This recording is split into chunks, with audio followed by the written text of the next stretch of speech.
Hello, my name is Marty Dixon, and today is November 8th, 2019, and I want to talk to you today about Neptune. And let's go ahead and start our share here.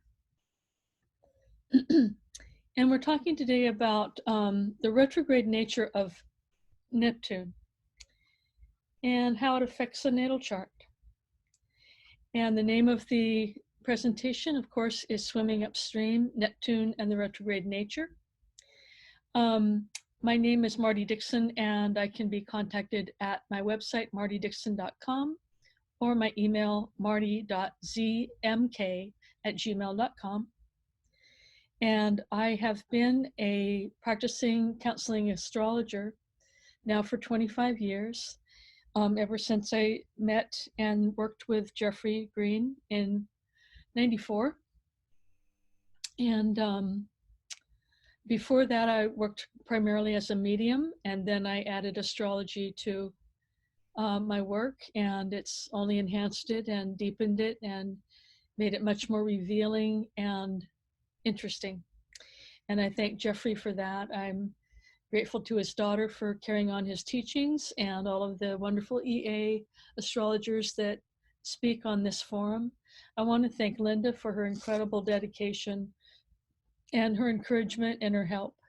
It's a wonderful thing that she's done, getting EA astrologers together to help discover and teach and learn together. It's very necessary, and it's really great of her to have done that.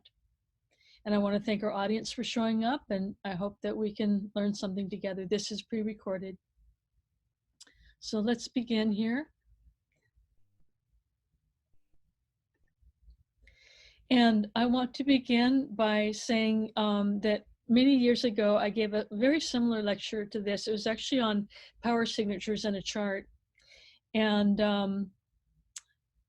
I thought it was pretty good, and I understood it, and it meant a lot to me. And when it was all over, a gentleman said, basically, when I was summarizing, he said, "So what?" And I want to thank him for that. He was a really nice guy. He's a Scorpio, and leave it to a Scorpio to speak essentially and speak about the bottom line and say, so what does all of these power signatures have to do with me or you or anyone else? What does it matter? And so what I do in my work is I really try to get to the bottom of things. I really try to uncover things and help people see underlying factors and causative factors in their chart, to let them know why they are asking the questions that they're asking, why they have come to the extent or the level that they've come to in their life, and why they have the questions that they do have. So I really want to talk bottom line and speak to those questions and make this meaningful, because otherwise, if we're just talking about aspects and constellations and archetypes, so what? What does it matter? So anyway, I'm going to have a lot to cover today, and thank you for coming with me on this journey. And I hope that it will just sink in on some level. Like I said, I've been doing this for quite some time, and I've found that it has been very effective and therapeutic for myself and the person that's having a reading done. So the first, one of the first tenets of EA that Jeffrey Green taught us is observation and correlation. And I just want to say that when you're observing a subject and you're talking to them, and then you have the chart in hand, what we're doing is we're looking at the subject and listening to them and seeing what questions they have, and trying to somewhat determine what evolutionary state they are in. But everybody's different. I mean, everybody's completely different, but we're trying to observe what we can and then correlate that with what we see in the natal chart, the map of the human soul, and also our understanding and our teachings of a EA sense, evolutionary astrology sense. So we're observing and correlating the chart, and vice versa. We're correlating the chart and then perhaps looking at the chart and then observing the individual. It goes back and forth and back and forth until we really finally get a feel for things and are able to pull a thread that leads to another and another and another, that really shows us a common thread and a theme in a chart. So observing and correlating is one of the main tenets of EA, and it helps us to learn and understand and absorb the meaning and the fundamental importance and depth of the EA work in counseling astrology. Planets that are retrograde in a natal chart reflect individuation and liberation tendencies of an individual throughout their lifetime, and that is normal to them. Don't ever think that a retrograde planet or a retrograde transit or retrograde signature in a chart is not normal or making someone work harder or they haven't completed something in the past life. Not at all. Every individual, every situation is different. Every individual has karmic reasons or in between lifetime reasons for wanting to redo something in a chart. It's as different as every single person on earth. So I want to say that when you have a retrograde signature in your chart, or what you might call a highly retrograde chart, which is considered 4 or more retrogrades, that is normal for you. These tendencies can be very karmic in nature, meaning a retrograde can mean you're redoing something that you just didn't get it right last time, or you want to redo it, or there's a karmic reason for you to come back to try to resolve something or work something out with another person. Normally it's a combination of all of those, where you want to do it or you feel like you didn't get it right, or you have something to resolve, like I said, with a second person or even a third party. So these tendencies can be very karmic in nature. They can also reveal deep-rooted familial, fear-based, or conditioned behavior, meaning retrogrades can denote a subject in a chart that an individual has been working on for a while, but really not too deeply, because they involve some fear or some emotion. And so they must be handled with care and delicately and looked at with great concern and empathy by a reader. They can be based on a pure evolutionary intent, but normally they're a combination of all of the above, where someone is wanting to work on a soul level, and they've come in with the evolutionary intent that they want to do specific areas in their chart. We can observe both the physical and psychological occurrences in an individual or object of study during, say, a planetary retrograde transit, as well as observe a retrograde signature in a chart. So even if we don't have retrogrades in our chart, which would be rather rare, most people have either 1 or 2, we can observe retrograde nature and the retrograde quality of a transit in our chart as it transits and affects other planets in our chart. So everyone can learn from retrograde knowledge and understanding. We can then correlate that observance with an archetypal interpretation of the transit. If you have Mars transiting Venus, so to speak, Mars might be bringing a lot of activity and decision and new ideas to a relationship. If you have Venus transiting Mars, so to speak, Venus might be bringing a lot of new relationships or relationship ideas or relationship opportunities into your life that you hadn't discovered or considered before. So there's really a lot to look at when you look at the retrograde signatures in a chart and the transits in the chart as well. The key is to do a lot of readings to see the correlation between direct motion of the planets, which is in an astrological chart, it goes counterclockwise around the zodiacal wheel, or retrograde planetary motion, which in a natal chart map proceeds clockwise around the zodiacal wheel. The key is to do a lot of readings until we start to absorb and osmose these planetary influences and the stationary periods of readjustment in between them, like seeing in a dream. So every retrograde planet or transit has a station retrograde time period when it's stationing retrograde, so to speak. And likewise, it has a direct time period when it's stationing direct. And these stationary periods are normally only about a day long. They can last 1 to 2 days, but they're normally about a day long when the planet is seemingly changing direction in the sky. It's not going backwards, it's just slowing down. And direct is resuming its normal rate around the zodiacal wheel. retrograde is slowing down. For the most part, a retrograde period is a timeout to rethink, reconsider, and regroup, like going on a personal retreat. It's nothing to hide from, it's nothing to shrink from, it's nothing to fear. It's, in fact, a wonderful time to reflect.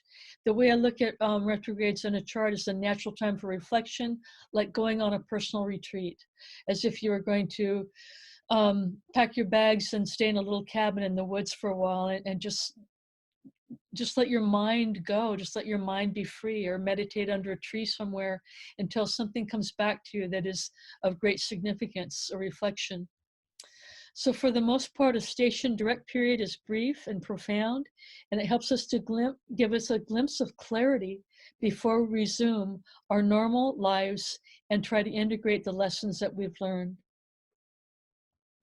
The retrograde nature is observed through the symbol of a retrograde planet in an astrological chart, according to its apparent backwards motion in the sky, as preceded by direct motion planets in their natural orbits. So the sun right now is in Scorpio, and in about a few days, I don't know what degree it is right now, but in maybe a week or two, it will ingress to Sagittarius. And that is a direct motion in an astrological chart. If, say, Mercury or Mars were in Scorpio and they were going retrograde, they would be retrograding back to the sign of Libra. So retrograde means going backwards through the zodiacal chart, as direct means going forwards through the zodiacal chart, the natural progression of the archetypal signs or the constellations. But a retrograde planet indeed is not going backwards, it is just standing still while the other planets pass it, which makes it appear to be going backwards in the sky. When a planet is paused or slowed in its natural orbiting pattern, it seems to move backwards against the backdrop of forward proceeding planets. These periods of planetary retrograde can range from just weeks, as in the case of inner planets, to months and nearly a year, as in the case of the outer planets. So retrograde periods for planets can vary tremendously, and they vary tremendously from the frequency and the timing of a inner planet to the less frequent and longer period of a retrograde transit for the outer planets. The brief days during which a planet stations retrograde or stations direct after a retrograde period are profound periods of planetary adjustment, change, perspective, and influence peculiar to the planetary archetype, sign, and house in which a station takes place. In other words, when a planet is seemingly changing direction, whether it's going forward in the zodiac or slowing down and seeming to slip backwards in the zodiac, these are great opportunities to reflect and observe and see what that planetary archetype is really meaning to you personally and really meaning in your life, and what can you do with the perspective and the time that you have to look at the meaning behind that retrograde and help you set a new course or change something or adapt something or keep doing what you're doing and realize that you're on a good path. So observation is the key. Retrograde signatures and karmic indicators. Let me advance something here. Bear with me just a moment. Okay. Retrogrades mean basically to withdraw, retreat, or rebel. And they can be a karmic indicator of lifetimes or trying to fit in or needing to fit in due to necessity to survive. There is absolutely no judgment attributed to a retrograde signature in a chart, or the need for someone to go against the grain, or to go against the status quo, or to go against polite society and be themselves, to individuate and differentiate and liberate. There's no judgment whatsoever. If a person feels like they don't belong or don't fit in well to polite society. Perhaps they have Venus retrograde, or they have trouble with relationships one after another. That's normal for them. And it could be that at some point in their life, when they truly start to learn about their essential self and get a feel for who they truly are and their original true nature, that they will have a wonderful relationship and be able to socialize. So just because somebody may have challenges in the social sphere doesn't mean that that's abnormal or wrong or backwards. It just means that it's normal for them. They're working something out. Compensatory behavior is common to people with a highly retrograde chart because they want to fit in. But if you're compensating, say again, you have Venus retrograde and you just are not comfortable in crowds or large situations, you're more comfortable with familiar situations, people you know, people you can relate to.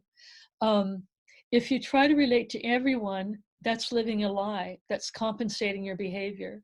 So if you go out into public and pretend that you're having a good time when you're really not, no one knows who you really are because you're covering up. You're not behaving as your true self. And people with retrograde Mercury, one thing that term that he uses, that they can live or understand or experience a funny kind of aloneness that no one else can really relate to unless they're going through a similar situation or have a similar retrograde signature. So trying to fit in when you really don't want to or really don't care to is not really the best way to deal with retrograde signatures. It's best just to be yourself and go with the flow and do the best you can and fit in where you really want to with those people that you want to be with. There's a reason for it. Compensatory behavior, like masking or screening who you really are, shields yourself from perhaps or uncomfortable situations, but nobody really knows who you are. And you may feel unseen, unheard, misunderstood, or that you're living a lie in this regard. The evolutionary pull of a retrograde planet toward the opposite sign, as all evolutionary growth takes place through polarities.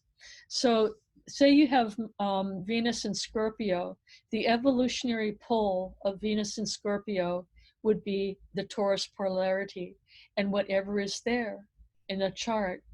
So if somebody has Venus in Scorpio, they are trying to learn how perhaps not to be manipulative or rely on other people for what they need or involve other people in what they need or use their friends, so to speak. They're learning to be self-reliant and independent. And Venus in Scorpio retrograde would most likely be looking for a partner that is looking to do the same. So that would mean two self-reliant people that are really looking to be independent but come together because they want to, not because they are trying to manipulate or feel like they so terribly need the other person to be who they are. A retrograde in a natal chart is not static. One never stops growing or learning from the retrograde motion. It continues through life and it just keeps changing and changing and growing. It's not like you're trying to achieve anything. It's just you're deepening your sense of your true essential nature and your relationship to yourself. Retrogrades will accelerate our own evolutionary progression, which involves the progressive elimination of conditioning patterns of all kinds. The same as the planet Uranus accelerates everything it touches in a chart. So retrogrades accelerate evolutionary progression. Retrogrades are primarily considered to be tied to two planets. That would be Mars and Uranus. And Mars due to its individuating influence, and Uranus due to its differentiating and liberating influence. Uranus, Jeffrey taught, is a planet that teaches us about, I think of the term, well, it's not coming to me right now, but it teaches us that we are unique in of ourselves, and we don't have to try to be like everyone else. And I'll think of it in just a moment. But again, the retrogrades have both the individuating, which is a Mars type conditioning to them, and also a Uranus type conditioning.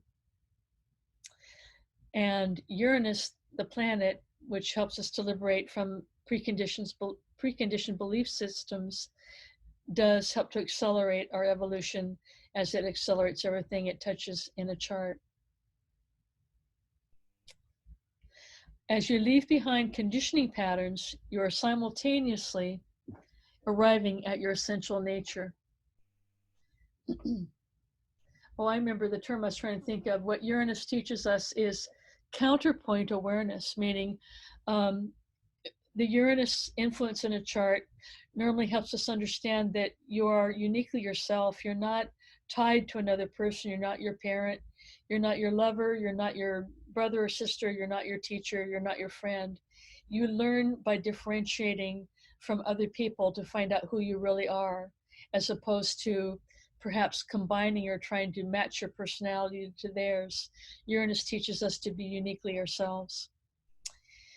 So again, as we leave behind conditioning patterns, we are simultaneously arriving at our essential nature.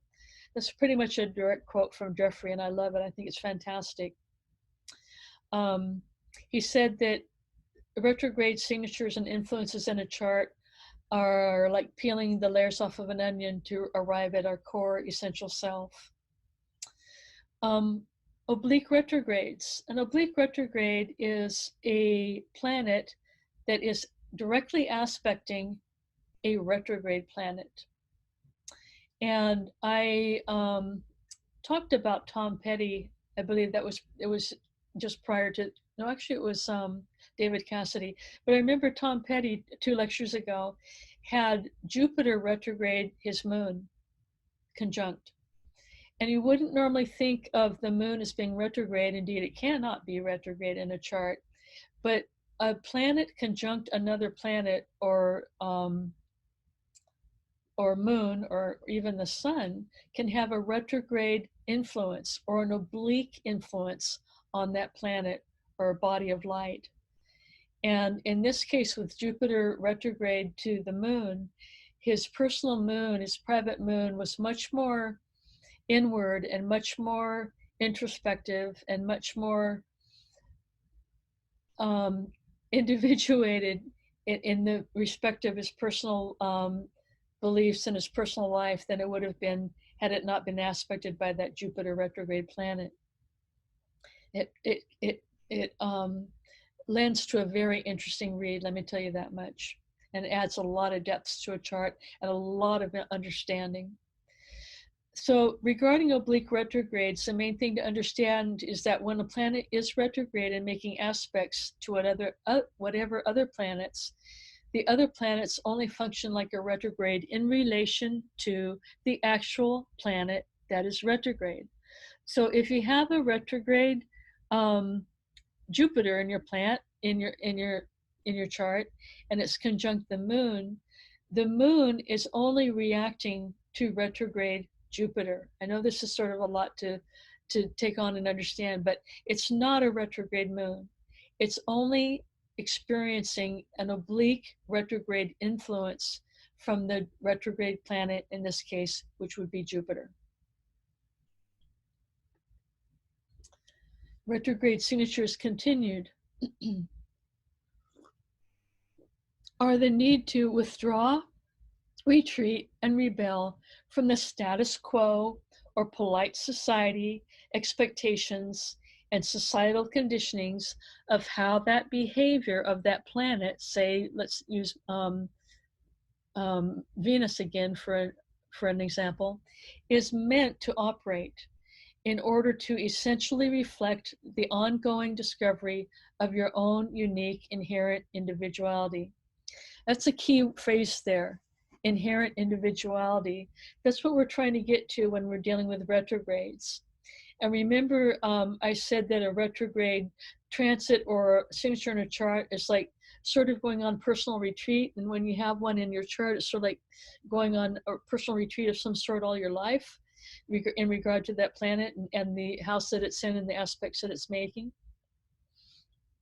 But the more we understand this, the more we're able to deal with it and gain significance from it. That's why I love astrology. It gives us answers, and it gives us depth, and it gives us understanding and clarity. So when we have a retrograde signature in our chart, we're looking to retreat or rebel or redo from polite society and think for ourselves in regard to that planet and what it means in our chart. Essentially reflect on the ongoing discovery of our own unique inherent individuality, not who we are in relation to someone else, but who we are uniquely to ourselves. Retrogrades accelerate the process of individuation, a Mars archetype, and differentiation and liberation, which are Uranian archetypes and principles. Retrograde principles are non-static. They guarantee growth throughout life, and the reason they're non-static is you're meant to keep growing and growing and growing as much as you can to keep seeking your true inner nature. The retrograde process is similar to taking layers off an onion. We already said this, to arrive at the core, and it's that individual's lifelong personal and normal pursuit. It's about returning to your true essence so that you can see how powerful and magnificent you are. It's about chipping away at what is not you. It's about undoing and not doing. Karmic definitions. In many ways, a retrograde planet or asteroid, and this includes the nodes or placement of Neptune, Pisces, or 12th house influence, can denote the oldest part of ourselves, because it is not only reaching for, but also accessing an expression or form from the past. Now you'll see here in terms of karmic definitions, I do include retrograde planets. I do include the nodes because the nodes proceed, quote, backwards through the zodiacal wheel. I do include Neptune, the Pisces, and the 12th house influence, because Neptune and Pisces and the 12th house influence represent a profound suspension and slowing down of the normal day-to-day linear progression, conscious progression of humans on Earth. As we go through our life, we're day to day, we're thinking consciously and deliberately, and we're very achievement oriented. But Neptune and the Pisces in the 12th house is a timeout area. And these influences show a slowing of the normal striving abilities of an individual in a solar sense, in a solar world, in your conscious mind. And they represent more of a pull to the dream world and a pull back to remember and return to places of long ago origin.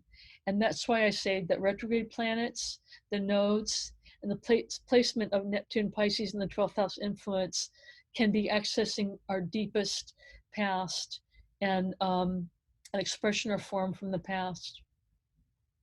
The archetype of Mars, the first house in Aries, denotes a process of individuating or separating or becoming independent, relying on this instinctual self and carrying out the soul's evolutionary desire to reincarnate this lifetime, all a result of the survival drama of this life or past life experiences. So Mars and its unique individuating influence is often stems from just a survival instinct, meaning I must think for myself, I must do for myself and do what's best for me, just to survive. And I will consider the common good later as soon as I'm well and whole and taking care of myself. It's really a very initial, instinctual, individual response that I'm kind of a fight or flight response. I must take care of myself first, and then I will try to engage with another person. It's very primal. The archetype of Uranus, 11th house in Aquarius, denote a process of differentiating, creative rebellion, and liberation from ingrained patriarchal conditions and belief patterns. So Uranus is a very creative sign, being Aquarius, the constellation that Uranus rules, is a very creative sign, being that it's the polarity of Leo, which stands for creative self-actualization. Uranus, one of the best phrases I know of, stands for creative rebellion. And Henry David Thoreau had a highly Uranian chart, a highly retrograde chart, and he made the most of creative rebellion.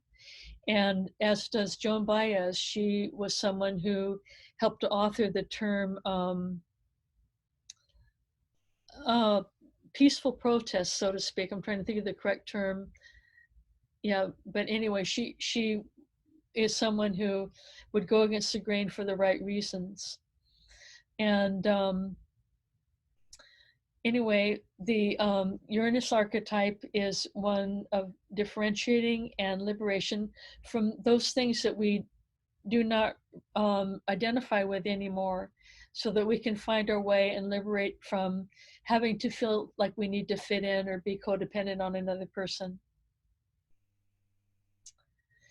And I might add that the archetype of Neptune, the 12th house, and Pisces denote a suspension of belief systems, our ultimate ideals, goals, and communion with Creator, our ultimate reason for living.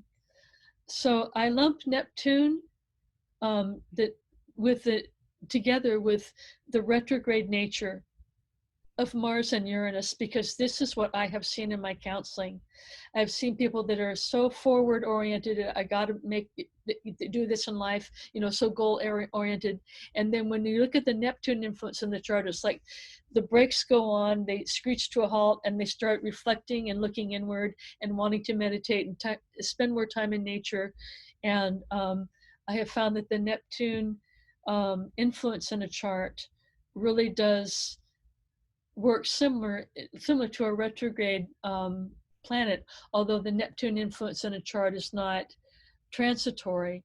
It is there forever in a chart, whatever that signature is. Okay, so the Neptunian archetype is similar to a retrograde signature in that it is a suspension and reversal of the very solar, achievement-oriented conscious human progression, the path of which is the path of the sun through the zodiac. And I really want to stress with Neptune that it's more like, if you're thinking of a boat on water, it's a boat on water. That's a really good way to think of Neptune. If you just sort of let go of the oars for a moment and let the current take you, that's what Neptune teaches us, to suspend our very goal-oriented, striving type of workaday life and consider what are our ultimate ideals, our ultimate goals, what is our communion with Creator, and what is our ultimate reason for living. And not everyone has learned to take the time out to reflect on those things. I highly recommend it. I try to do it once a year, and it's amazing. It is different in that it is simply an allowance of a higher path to surrender. So Neptune, like I said, is not considered a retrograde planet or retrograde influence. I group it with retrograde influences of Uranus and Mars because I have seen that it is a slowing down and an inward seeking, seemingly reversal of the very goal-oriented, solar-directed pursuits of a lot of people in life. I'd like to add that at a certain point in evolution, this quote reversal becomes an inevitable and unconscious going with the flow. I'm speaking of Neptune and the Neptune influence, much like we see in nature with the spawning of the salmon, how the great creatures such as wolves, eagles, big cats, aquatic mammals, and some indigenous people have always known to go off and die or get off the track, and even in times of crisis when they need to heal, to go off alone and try to find their balance again, and simply heal, to have a timeout period. There was a gentleman that I had heard of who was told that he had cancer and was going to die within so many months, and he went and found himself a little cabin in the woods, and the last time I heard from him, he was alive and well. And I can tell you that taking time out to really reflect and be with nature and talk to God is very much a Neptune principle, and it's extremely healing. So again, indigenous people and the great creatures of the earth know that if when it's time to heal or when it's time to go. But if it's not the end, they know.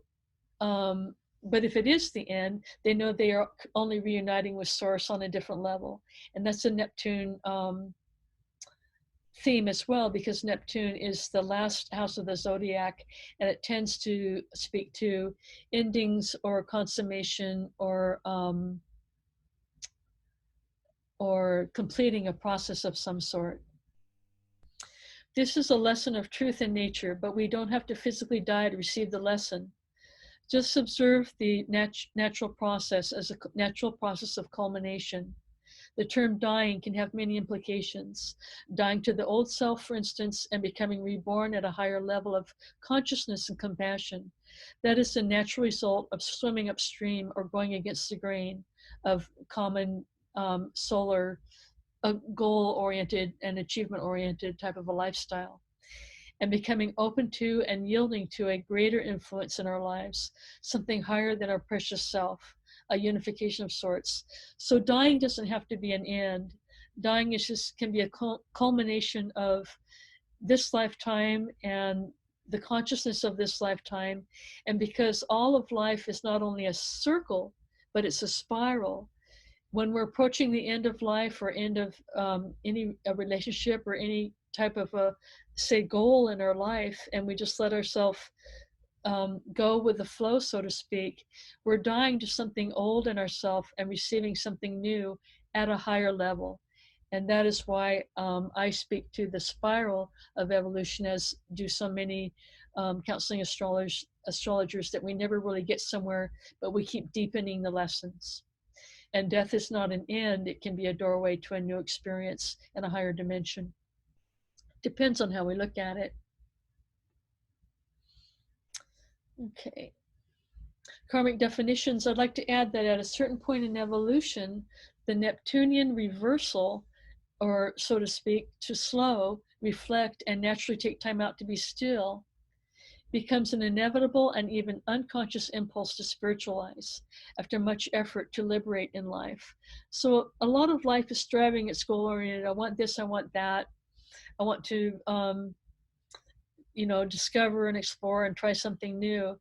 But the impulse to spiritualize is strictly a Neptune concept.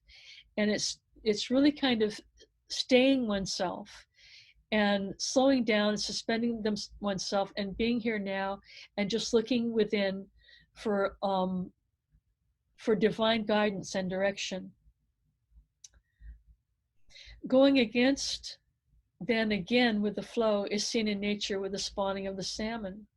So if you look at the very intelligent salmon, what they do is they swim upstream and they struggle until they get to a breeding ground and they spawn and they lay their eggs, and then they float downstream again and eventually die.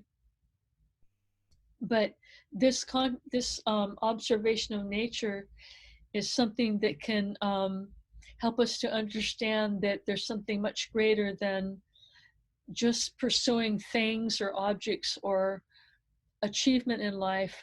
There's something to be said with going with the flow and letting go and letting God that opens us up to a larger dimension and epiphany and realizations that we can't even imagine unless we take the time out to go with the flow.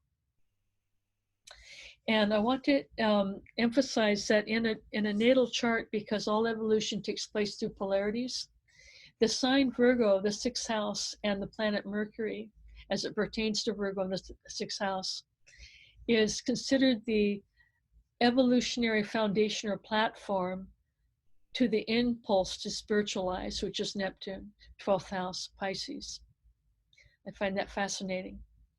It's seen in the great, going against the flow, so to speak, is seen in the great creatures such as wolves, eagles. Oh, I already said that, I read that.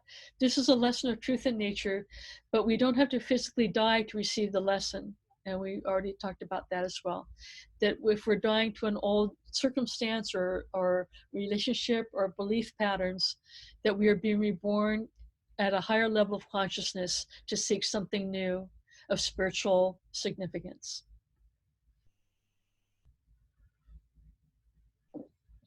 Retrograde motions. This is a look of planetary motions from 2019.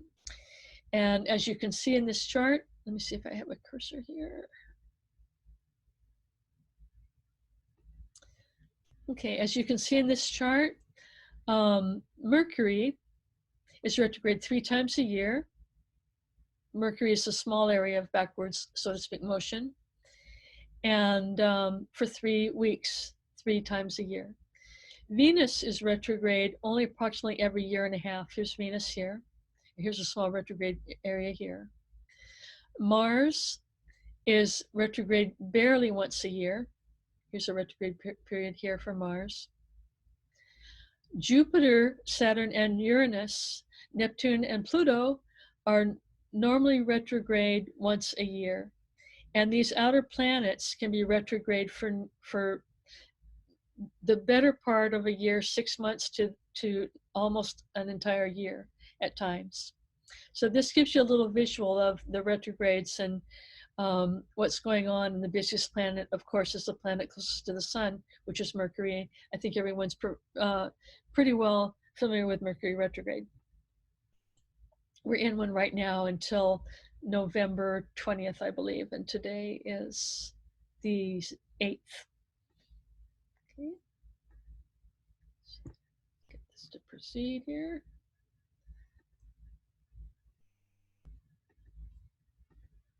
Okay, planetary motions continued. The archetype of the sign of Pisces, Neptune in the 12th house, represent a slow turning back against the tides of linear time toward home.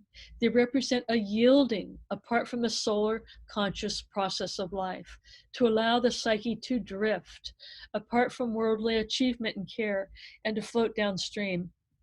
And one reason why I'm accentuating this so much is that in our modern day society, certainly westernized society, we don't put a lot of value on drifting, meditating, dreaming, taking time out, as do some other cultures that are perhaps wiser than we are. And I want to emphasize how healing and balancing and necessary it is to take time out to really seek communion with God and seek inner direction and inner motivation and inner guidance. It is a change of motion and a return to a current of soul consciousness coming to meet our very soul that cannot be uttered. And I'm speaking about the pull of Pisces, Neptune, and 12th house to take time out. It can only be felt. It is continuously and simultaneously integrating the life lessons that we have learned and deepening them on a soul level through the emotional body. So what Pisces is integrating, Mars is integrating individuation during a retrograde period. Uranus is integrating liberation and differentiation and counterpoint awareness during a retrograde period or a retrograde signature in a chart. And Neptune, Pisces, and the North and the 12th house are integrating a deepening of soul lessons through the emotional body. I've come to realize that these apparent backward motions against the backdrop of the night skies, along with the pull of Neptune messages, offer us the choice to truly absorb and deepen profound lessons into the emotional body, ones that we carry with us and can never lose, and that truly propel our evolution on the subconscious and unconscious levels like dreaming. So I want to emphasize that Neptunian influences in a chart allow us the opportunity to truly absorb and deepen profound lessons that are being taken on by the emotional body. We're absorbing the lessons that we may already know, we may already carry them, we don't have to learn them again, but we're absorbing them on such a deep, deep level that they become ingrained in our DNA, they become ingrained upon our very soul, and we can never, ever lose these lessons. And that's the essence of the backward or the retrograde motion. It's deepening something, it's purifying something, it's distilling something, and it's purging something. Just as in personal retreat, the symbols of the water body, the moon, Pluto, and Neptune are the deepest repository for what the soul carries, and how we evolve our God consciousness through the tidal ebb and pull of the emotional body over lifetimes. The greatest reservoir of understanding and memory and past life experience are the water planets, the moon, Pluto, and Neptune. They are the greatest repositories of soul memory. Retrograde motions, planets that pause and seem to move backward against the background of direct moving planets are commonly referred to as retrograde in a chart. We've already discussed that. The nodes of the moon are primarily retrograde in a chart. As you know, they proceed backwards through the zodiacal wheel. They creep slowly backwards, changing sign only about every year and a half. Their influence is personal as well as collective. I had a teacher who called the nodes of the moon, a Native American teacher, he called them our emotional barometer, not only for the collective, but for us individually according to our natal charts. And he said, this is how we, like water seeping into the ground, this is how we get the lessons that we know really deep. And the lessons are ever deepening on an emotional level. There's no end to it. We just keep integrating and learning and understanding what it is between us and our soul's yearning to commune with Creator. The precession of the equinox is an indication of the vernal equinox that proceeds backwards, so to speak, through the zodiac at a rate of approximately 1 degree every 71.6 years. Precession affects the collective over the course of the ages. I can talk about 4 hours about that, but I'm not going to. But we were in the Pisces age during the time of the Christ, and about, well, over 2,000 years ago. And now we're entering into the quote, the Aquarian age.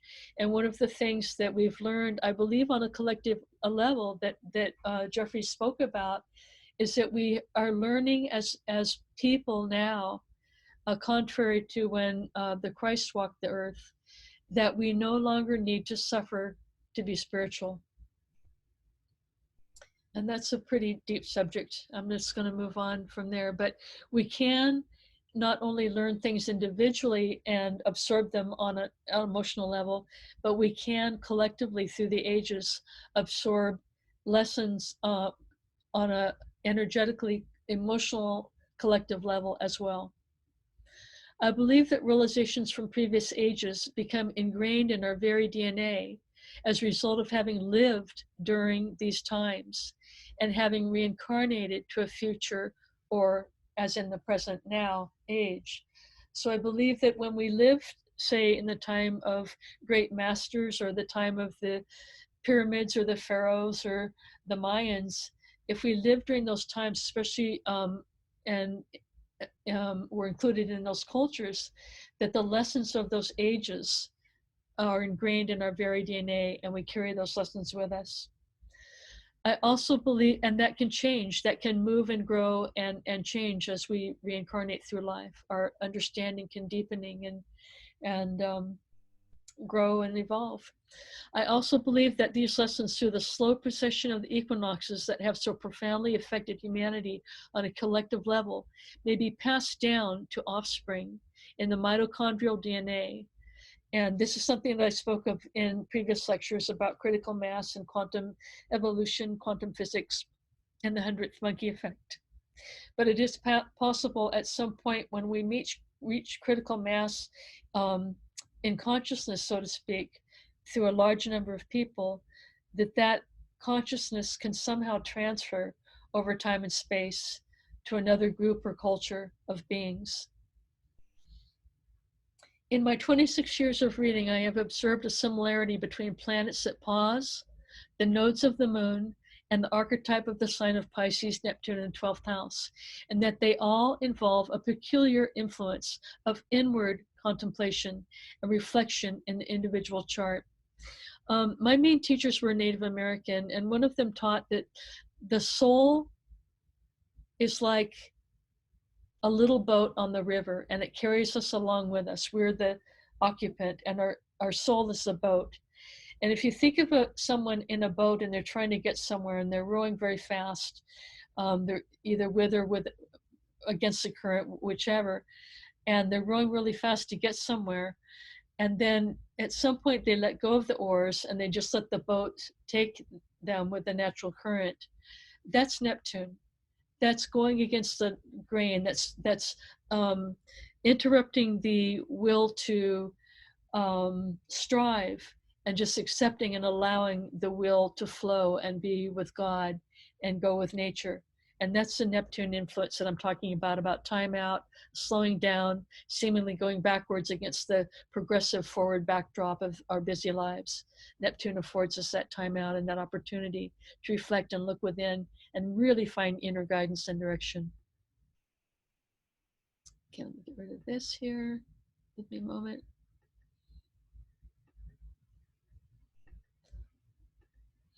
Okay, possible indications of prior life retrograde signatures. Planets or asteroids that conjunct the nodes can tell us a little bit about what's been going on with that dance between two planets or the asteroids prior to the current life. Planets that form oblique retrograde, I spelled that wrong, in aspect to other planets, say you have a Jupiter retrograde conjunct the moon in some capacity. That means that somebody's been working on that Jupiter retrograde moon signature for quite some time, perhaps in a past life, not only this life. And the retrograde planet that is conjunct the other planet or the moon is having a profound effect on that moon. And it's something that, like I said, we may have been working on prior to this life. Planets conjunct Aries, the stellium in the first house, or pronounced Mars signature, could be planets that have been trying to help us to learn to individuate. Planets conjunct Uranus, the stellium in the 11th house, or pronounced Uranus signature, could be a signature in a chart that's trying to tell us something about past life or past current life efforts to individuate. Now, with Uranus, Uranus stands for long-term memory, and it also stands for unresolved trauma. So when you see planets conjunct Uranus or the 11th house, or say the Aquarian signature, that normally speaks to something that has been going on for a long time and is quite ingrained in our long-term memory and can take a bit of work to unravel. It has been my experience that prior life retrograde influences can be suggested or implied when I see a preponderance of the Neptune, Pisces, 12th house signature in a chart, which would naturally flow for a third stage individuated person transitioning to first stage spiritual. When I see a highly Neptune signature in a chart, it tells me that that person has probably been trying to spiritualize for quite some time, that that person has been feeling the impulse to spiritualize for quite some time, and is perhaps just looking for the right time, place, and circumstance to do so. A lot of time when I see, especially an Aries or a Uranus or a Neptune signature that implies past life retrograde activity or slowly moving activity, something that they're trying to remediate or reflect or redo. A lot of the time, it's something that has, like I said, has to do with trauma that they're trying to undo and work with, and it needs to be approached with great sensitivity and compassion.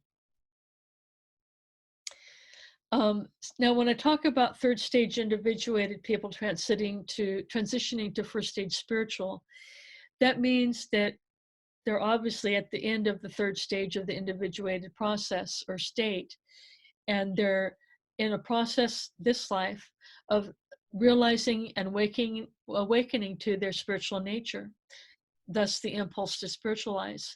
And that can be most evident when there's a preponderance of Neptune energy in a chart. That is what the person is doing, is that they are trying to transition from an individuated stage to a spiritual stage. They're trying to spiritualize.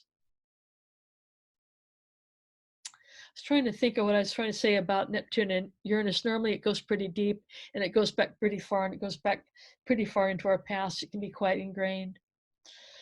And it can be quite emotional as well. Oh, I know what it was. It can have to do with persecution. Yes, it can have to do with persecution, and that a lot of times when I see Neptune or Uranus preponderance in a chart, whether it's retrograde or not, it can suggest someone who has been persecuted for some reason particular to themselves in the past, and it's safe to reincarnate and pursue their true nature and speak out and be their true selves this lifetime. So sometimes we compensate our behavior because it's easier to go along with the flow or go along with the crowd, so to speak. But sometimes we compensate our behavior just to survive. There are different degrees of conscious awareness at every stage of human evolution. Every individual is unique. That's understatement. So here's a chart. And we're almost at an hour. Say hello to Jimmer. Jimmer is Virgo in the 12th and has a moon in Sagittarius. Oh, sorry. Let me get my pointer here. Virgo in the 12th. Moon in Sagittarius, Libra rising. And we're going to look at this chart in terms of what we've been discussing. He has Mars rising here. This is the next event in his evolution, so to speak, not only in his life coming up at the time of birth, but it's the next event in its evolution, Mars being such a precursor to major events in people's life, and also the impulse to individuate and be independent. So this is quite prominent, quite profound. It's also, it's the ruler of the first house.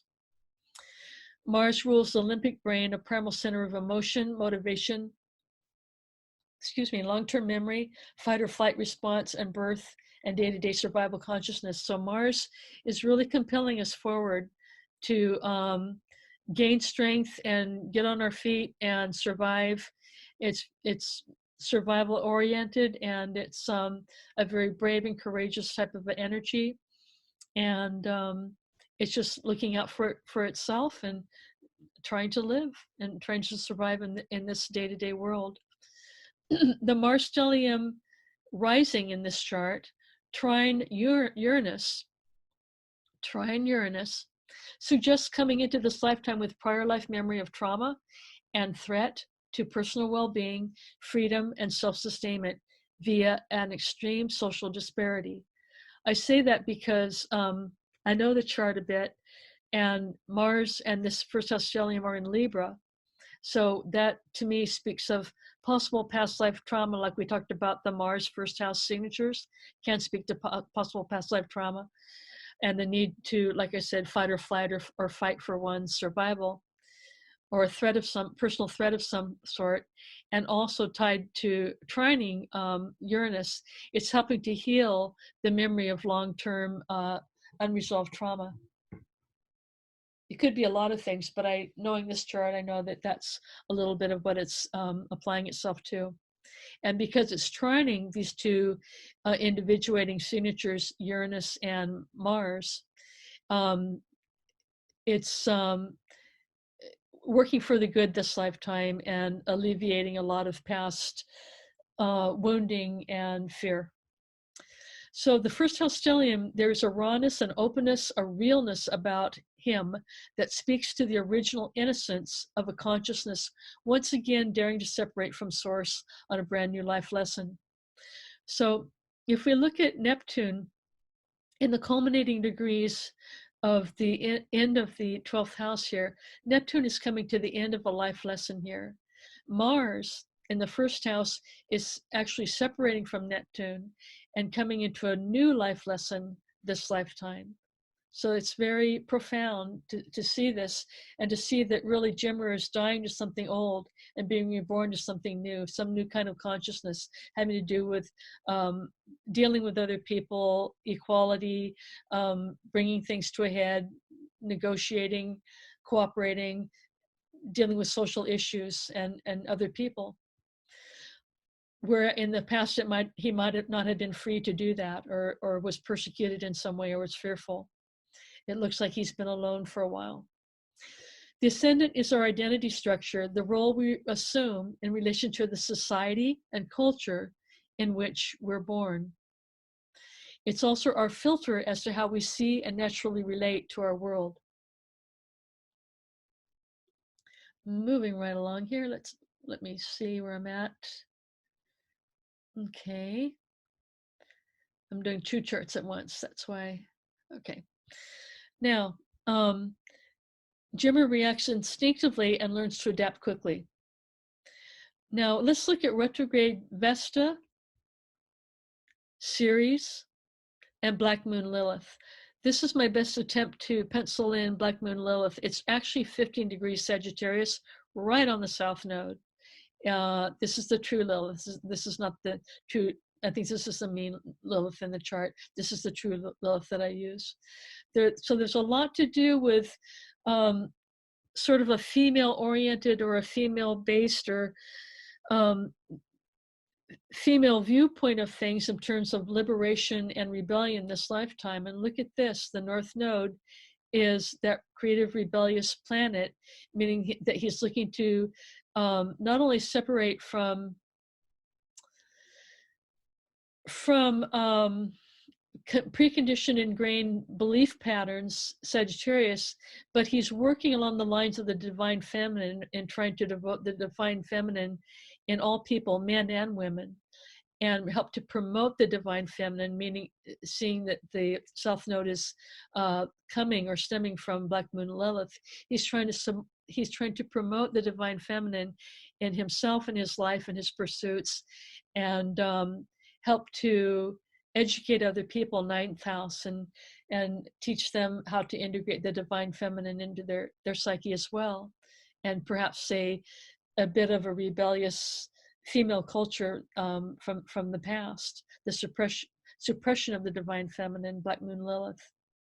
So he's trying to liberate that in our psyches. It's very plain here to me. Sympathy with the divine female role as experiences in this soul's personal history. Get rid of this again. Okay. Neptune and Neptune retrograde. Also remember that the natal placement of Neptune, the house ruled by Pisces, and the aspect that Neptune is making all correlate in any chart to where the individual is meant to naturally actualize the Neptune archetype, including the natural way for a person to develop their spiritual life, connect to the source. It's a quote from Jeffrey. So the natal Neptune placement here is at the most culminating degree of the 12th house. It's actually, well, it's at the most culminating position of the 12th house. It's at the end of the 12th house. So it's culminating a lesson of some sort, of course, having to do with Libra, which is a generational signature, but it's individual to him. And it's trying to integrate those lessons. And it's really, he's trying to naturally spiritualize this lifetime with the help of other people, obviously, in a social way, or through relationships, or in relationship to Creator. So it could be that he's looking for ultimate relationship with Creator, communion, open relationship that he will never ever lose with Creator, and he's trying to cultivate that and integrate that this lifetime. Neptune, when it is retrograde, this is meant to be done in a totally individual way, developed or actualized within. Neptune retrograde just emphasizes this theme. I'll make it that simple. It just emphasizes what he's trying to do, which is come into close communion with God. If Neptune were to be retrograde, it would mean he was trying to do that in a totally individual way. That's the best way that I can describe it, as opposed to more openly or commonly or expressively. It would be more, I think, hidden on his own. Neptune retrograde points to Pluto It's like a door open to Pluto. This, however, is not retrograde, but I just want to point this out because it's a very important point to realize that when Neptune is retrograde, it's really looking toward the Pluto principle and looking toward the soul and trying to access the soul directly. This is the same, for example, as Saturn retrograde. It points to Uranus, and Uranus retrograde points to Neptune. That's just the nature of retrogrades as they're looking to internalize and move deeper within. This is the direction that they normally go in that Jeffrey taught us. We don't have Neptune retrograde, nor Uranus, nor Saturn in this chart. So he's more learning to find his relationship with God. He's more open about it, so to speak. It's more accepted, and it's not as secret or hidden. Although this tends to be a hidden house, the 12th house. You see how everything gets complicated and very unique and very individual in a reading. You have to go layer by layer by layer. But it's like he's not trying to hide it, I'll put it that way. When an outer planet like Neptune is retrograde, the intention is to deepen the consciousness, to create a new center of gravity within consciousness relative to its evolutionary expansion. So if you look at this Neptune in this house, and remember we said that Neptune in the 12th house and the archetype of Pisces tend to have a retrograde nature about them. And you look at this signature. If you were to make this Neptune retrograde, it would only concentrate the signature and motivate him to move more quickly within at an accelerated evolutionary level. Okay, in this chart, Neptune in Libra is risen, and Jupiter, the co-ruler of Pisces, along with Neptune, is in the first house, also ruling Sagittarius. Jupiter also rules Sagittarius and Pisces.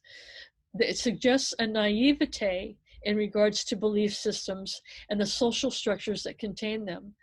That's how I'm surmising this signature, meaning that he's concluding some lessons deep between him and God. But with the Mars stellium rising, including Jupiter in Libra, this is something that's surfacing into his consciousness this lifetime and something new to him. And it could be that he's somewhat naive regarding social customs and belief systems and social structures.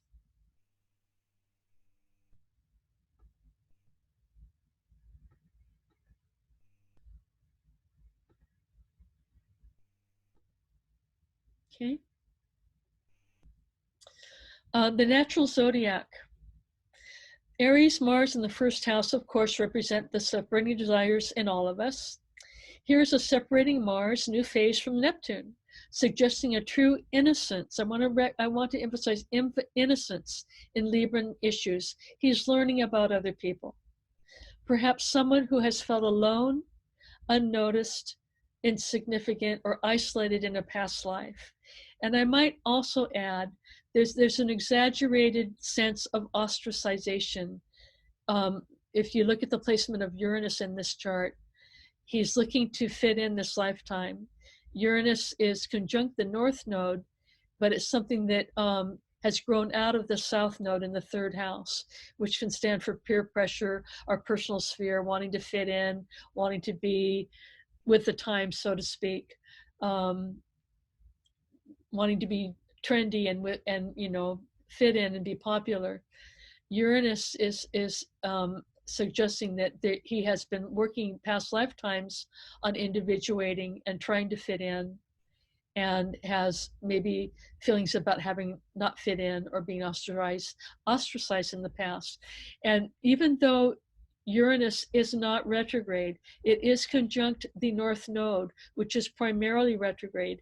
And to me, that gives Uranus a retrograde association, meaning that it might have gone direct this lifetime. It might have been retrograde in past lives, or had a retrograde signature or influence in past lives. He's been working on this theme for a while, is how I look at it, because Uranus is actually separating from the South Node or the North Node. The North Node is going clockwise, Uranus is going counterclockwise.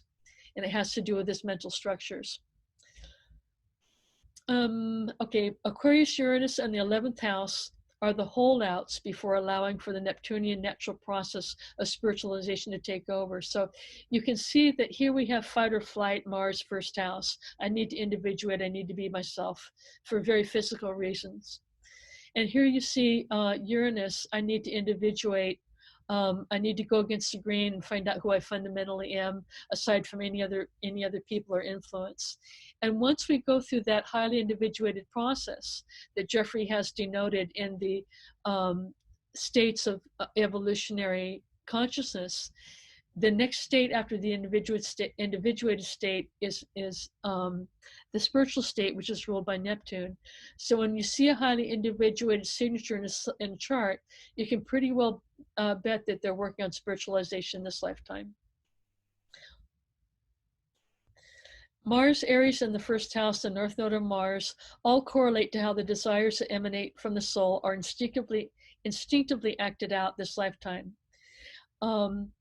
Are you still reacting to old mental tapes of ostracization or persecution due to belief systems? The third and ninth mutable houses, shown here with the nodal axis, act as transitionary states because they are considered mutable houses or transitionary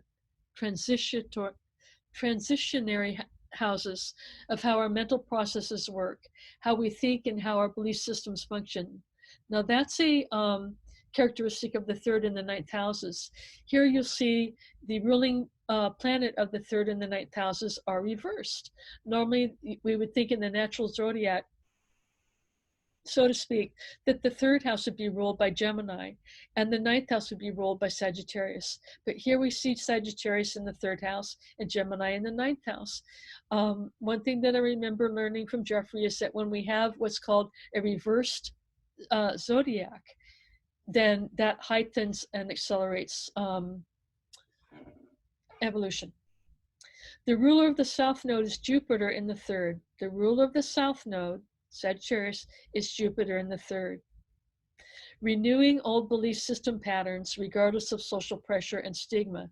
So here the plot thickens. He's definitely dealing with belief patterns and past religious conditioning, patriarchal conditioning, big time this lifetime. We've got the thread, we're pulling the thread. The ruler of the north node is Mercury in the 11th, keeping the gates of the mind open, learning to rewire and reprogram the brain. That's a phrase I got from Steve Wolfson when he was talking about Mercury retrograde. I thought it was brilliant. Learning to rewire and reprogram the brain from old tapes, old religious beliefs, conditioning, and Mercury, by the way, the ruling planet of Gemini, trines the moon.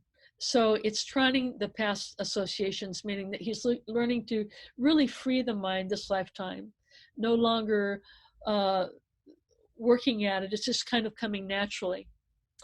And it's safe, and it's key point, it's safe for him to do so this lifetime.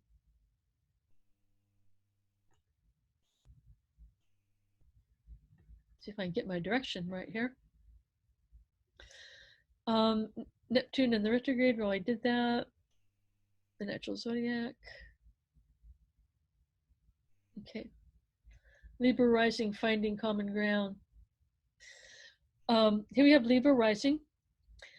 He's learning to access temperance through balancing extremes.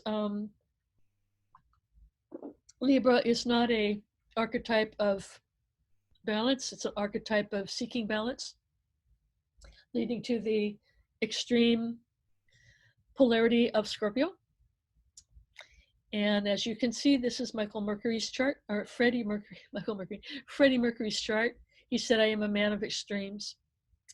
He came back to continue work on Libran goals of social equanimity, seeking balance, reaching out to others, stimulating dialogue and cooperation with a renewed body, strength, and abilities, Mars rising. He's an inspiration to others and encourages them to seek their inner inspiration and personal desires. Mars rising in Libra. He has an innate sense and need of beauty and harmony. Freddie said that he feels and senses and hears harmony all around him. And I want to take a moment here to say I have rectified this chart. I don't want to get into that explanation, but I've rectified it to 8:13 in the morning. And I can just say that I've come across valid sources that confirm what I have seen and what I have felt and sensed in this chart. And when I triangulate the best information that I have, I come up with an early morning chart with Libra rising. And it's too lengthy of an explanation other than that, but this chart really works for me. His birth certificate, his original, does not have the time on it. And he was an exquisitely sensitive child who spent early years in an expansive backcountry. He experienced traumatic childhood issues of being isolated from his family, no matter what the situation. It's really important to stress the early formative years. And he was an incredibly sensitive child. And his early years were spent on the island of Zanzibar and Pima in Central Eastern African coast. His father, I believe, was East African, and his mother was from India. A very varied and deep and rich cultural heritage that he came from. But I want to say that he grew up on an island, and this island was very expansive. I mean, it had a village and little shops and cobble stone streets and donkey carriages and the whole bit. It was very, very primitive and simple, and in some ways very picturesque.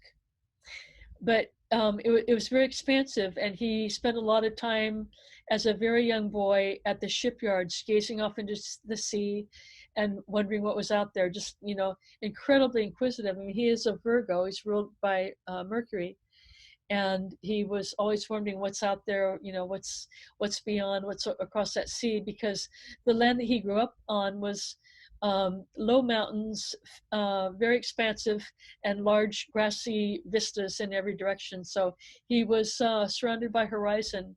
And one author that was speaking about him said, it's the place where a young dreamer's mind can run wild. He was sent to boarding school at the age of 8, and that's a long story and a long explanation. There's no judgment there. His family did what they thought was right for him. I'm sure that his father thought that that was the best that he could do for him, and it was the right thing for him. And I do believe deeply, because I feel things from charts, that it traumatized the young Freddie. His birth name was Farak. But it traumatized him to be separated from his family, especially his mother and his sister, because he's very caring. He has a very strong female side to him. He's in touch with his female side, and he was very attached to the women. His dad as well, but had I think a certain relationship with the women and association and understanding with the women in his family, and he missed them greatly. And I think that affected all the rest of his life. Later in life, he cultivated family, attention, etc. He surrounded himself in surrogate family. And I think he was just trying to regain a sense of loss of emotional security at such a very young age. He was away at boarding school off and on. He would return to home, I think, once a year, but it was a lengthy voyage. It was several months that it took to cross the oceans and take a train and a bus to a school, and then several weeks back, if not months, to get back to his home. So he was away from age of 8 till the age of 16, on and off. In his early 20s, he busted loose. His family moved to a suburb outside of eastern London due to violence in their home country. And he was involved and got exposed to the 60s music culture there, and he busted loose. He gave it all he had, and this is where he's really learning to do and experience his Uranus and individuate and liberate and be his true self. And he was very unique.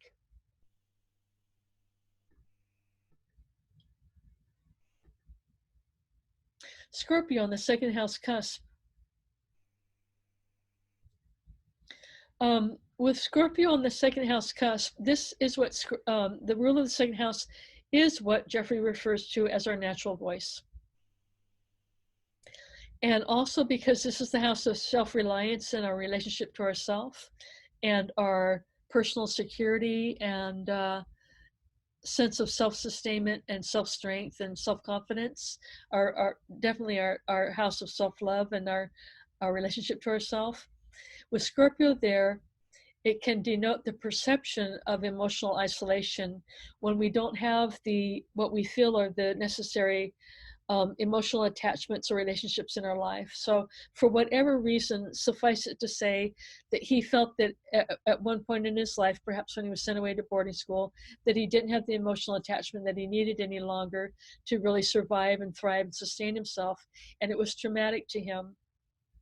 And he experienced a long period of adjustment that stayed with him through his adult life of feeling emotionally isolated. He was afraid to be by himself, especially at night. He would surround himself with friends and people, and at times of extreme vulnerability, simply ask them not to leave. The movie Bohemian Rhapsody touched on that, where he would call up his girlfriend and ask her just to turn the light on and off in her apartment so he could observe it and know that she was there for him. So Scorpio on the second house cusp as well is just one signature of coming into personal power of this lifetime. Pluto moon would be another example of coming into personal power of this lifetime.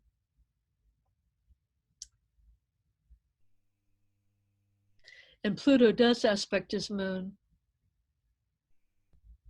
It quincunxes his moon, but that's a bit of a soft aspect, so I won't really go there. But there is a relationship there. There's something there that relates the two of them and ties the two together. But in this signature, Scorpio ruling the second house cusp is really speaking to someone who's really coming into their resolve and their soul power this lifetime, their soul magnitude, their soul voltage, their soul muscle. They're learning to develop soul strength, which will sustain them throughout this life and into the next. It's very powerful. Second house cusp sign. His natural voice, the ruler of the second house, was his power. It had to be expressed. Also, it was how he attracted because of what he had allowed and given to himself, how he believed in himself. He had powerful, powerful, powerful personal magnetism and charisma. Self-confidence and acceptance were themes that he was building on along with social acceptance. So he's learning self-confidence, he's learning social acceptance. You can kind of see this in the first two houses here. And these are said to be due to early boyhood experiences where he felt ostracized or left out, or perhaps failed relationships early on in life. His lady love, Mary Austin, who he met when he was about 16 or 17, said that she believed he had a, quote, persecution complex. I'm not really sure if she meant that, but she said that he felt that he was funny looking and people were making fun of him. And so if you think about that in a sense, then you can think about how he tried to overcompensate for that later in life and pay attention to how he looked and how he acted and how he presented himself, and really present himself and in a quite a forceful, strong manner, trying to overcompensate for these inferior feelings of being left out or not socially accepted. He had witnessed inequality firsthand at grade school. This is amazing to me. This is how I kind of know I'm on the right track. I had a dream about this before I read about it. And when he was in grade school, boarding school, early on, he's good at sports. And one of the boys asked him to box with him, and he didn't want to. He wasn't that interactive. He liked sports, but he didn't like to be combative. And so he declined, and the boy taunted him, and it turned into a boxing match. And the other boys, the young boys, of course, they jumped up and down and threw pillows at them and spurred them on. When the headmaster came in, he said, "Who started it?" And they all pointed to Freddie, and they all said he did. And that traumatized him. And what's really strange is that I had that very dream, not the exact same circumstances, but almost the same, before I saw that in a documentary. And I knew that that was a very heavy karmic experience in his chart. And I knew it carried with him through into the next life. If you think of the second house as our relationship to ourself, and how he was wounded in his self-image or self-regard or self-acceptance or self-love, he overcompensated later in life on the stage. And that's how he tried to deal with it. And it's very evident to an astrologer, especially someone who deals with evolution and past life issues. His sense of self-love was developing. He has a need for such on a soul level. He's trying to evolve the soul and his relationship to himself very quickly with Mercury there on the second house. He's looking to evolve his relationship to himself and not feel the very extreme emotional isolation that he's been feeling most of his young life. The planetary ruler of the second house in Leo, the planetary ruler of the second house in Leo, 11th conjunct planetary. Oh, the planetary ruler. Okay, I'm sorry. I was confusing myself. The planetary ruler of the second house is in Leo. Pluto's in Leo in the 11th house, conjunct the planetary north node of Neptune right here. He is creatively rebellious, Pluto, 11th house, and evoking the same in the collective. So in short, when you look at the planetary ruler of how he's learning to be self-reliant and have a good relationship with himself and improve his self-esteem and self-image, that ruler is in the 11th house of social acceptance in Leo.